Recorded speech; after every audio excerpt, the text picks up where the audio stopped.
எல்லாத்தையும் காலம் பிரிச்சு பிரம்ம வித்யன்னு நிறைஞ்ச வித்யை நம்முடைய எல்லா வஸ்துவும் ஒரு வஸ்து தான்டான்னு தீர்மானம் பண்ணி அனுபவிச்சு கொள்றது.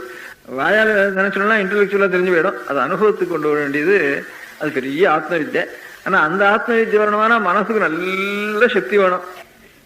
அது அனுபவத்துக்கு வரணுமானா அவ்வளவு திருடமான மனசுக்கு தான் அனுபவத்துக்கு வரும். அது அந்த திருடப்படுத்திக்கிறதுக்கு இந்த சில்லற வித்தியைகள் எல்லாம் நமக்கு நிறைய நல்ல ஞானம் வந்தா தான் அந்த வித்தியனுடைய மனோதிருடமானது அதுல வரும் பாக்கிய வித்தியைகள்லாம்.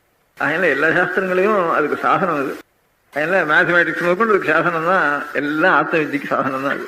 அப்பேற்பட்ட சகல வித்தியைகளும் நமக்கு அப்படியே சின்ன பின்னமா இருக்கிற வித்தியைகள் எல்லாம் கொஞ்சம் கொஞ்சம் உருவப்படுத்தி ஒரு ரூபப்படுத்தி ஒரு 2000 வருஷமாவே இறங்குமுகமா தான் இருக்கு.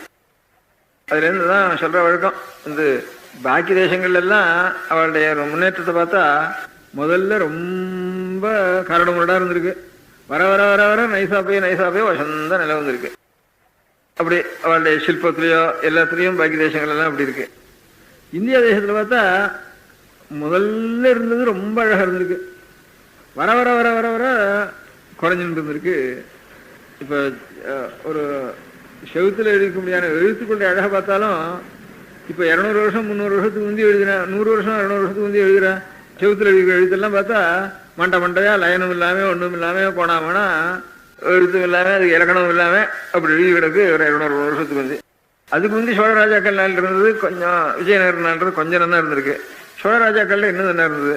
பல்லவ ராஜாக்களுடைய எழுத்துக்களையும் பார்த்தா ரொம்ப ஆச்சரியமா இருக்கு. ஏன்னா மிஷின்ல எழுதின மாதிரி இருக்கு. செவுத்துல எழுதினதெல்லாம் அவ்வளவு ஃப்ளவரி லெட்டர்ஸ், அவ்வளவு இலக்கணம், அவ்வளவு சாஸ்திரம், அவ்வளவு நல்லா இருக்கு. அதுக்கு முந்தி பிராமின்னு அசோகனுடைய காலத்துல 2000 வருஷம் வந்து அதை காலம் நல்லா இருக்கு. போக போக போக ஆரம்பிக்கிறப்பவே பர்ஃபெக்டா ஆரம்பிச்சிருக்கு. அதுக்கப்புறம் தான் வர வர குறைஞ்சிருக்குன்னு தோன்றது. எல்லாத்தையும் திடீர்னு கிளம்புறப்பே பர்ஃபெக்டான சுரூபமா தான் தெரியுது. இதனுடைய சரித்திரங்கள்லாம் ஒவ்வொரு சாஸ்திரம் ஒவ்வொரு கலை இவ்வளவு பார்த்தோம்னா இப்படி இருக்கு நமக்கு. பாக்கி தேசங்கள்ல இப்ப அயர்ன் ஏஜ்ல ஒவ்வொரு ஏஜா வந்து கோல்டன் ஏஜா இப்ப வந்திருக்க அவளுக்கு.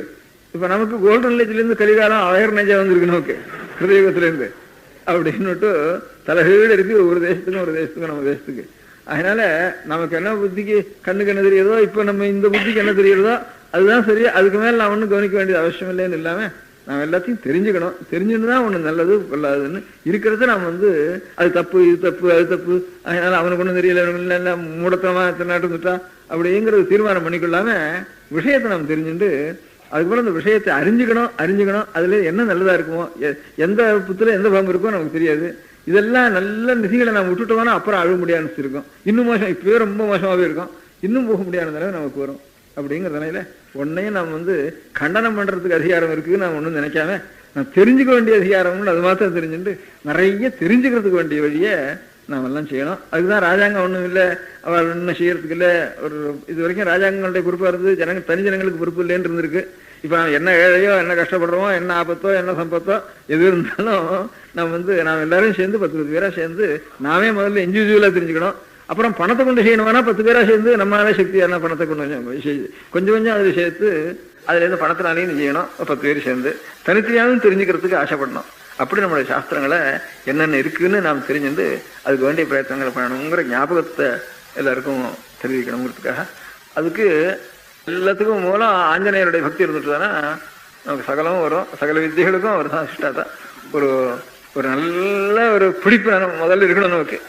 அதனால அவர் தான் புத்தி, யசா, பலம், தைரியம், நிர்பயத்துவம், அரோகதா, அஜாட்யம்.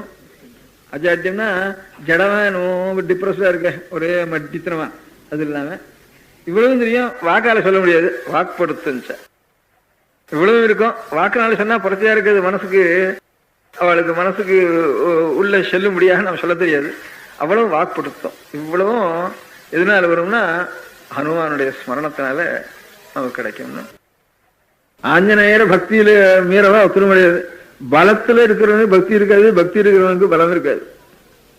பக்தியிலையும் ஆஞ்சநேயக்கு மேல பக்தம் கிடையாது, பலத்திலையும் ஆஞ்சநேயனை காட்டிலும் வீரியத்திலையும். இப்ப இந்த நம்ம ஊர்ல எல்லாம் ஹனுமார்னு வேறு ஆஞ்சநேயருக்கு. இந்த கன்னியாகுமரி முதற்கொண்டு அநேகமா சித்தூர் வரைக்கும் தமிழ் ஊர்ல எல்லாம் ஹனுமார்னு வேறு.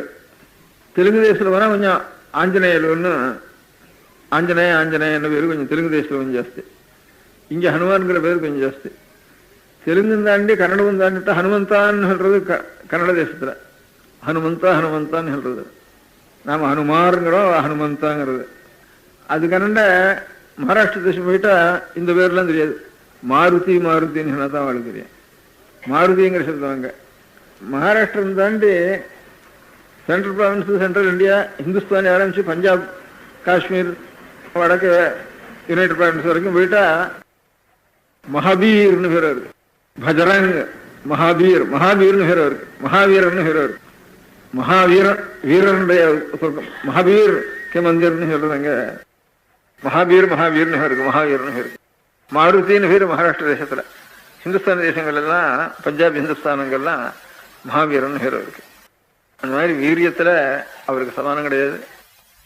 நாம் குறிக்கோளை வச்சிருந்து சகல சாஸ்திரங்களையும் நாம் திரும்பியும் அபிவிருத்தி பண்ண முடியாத அனுகிரகம் அவர் நமக்கு கொடுக்கணும்னு பிரார்த்திக்க வேண்டியது.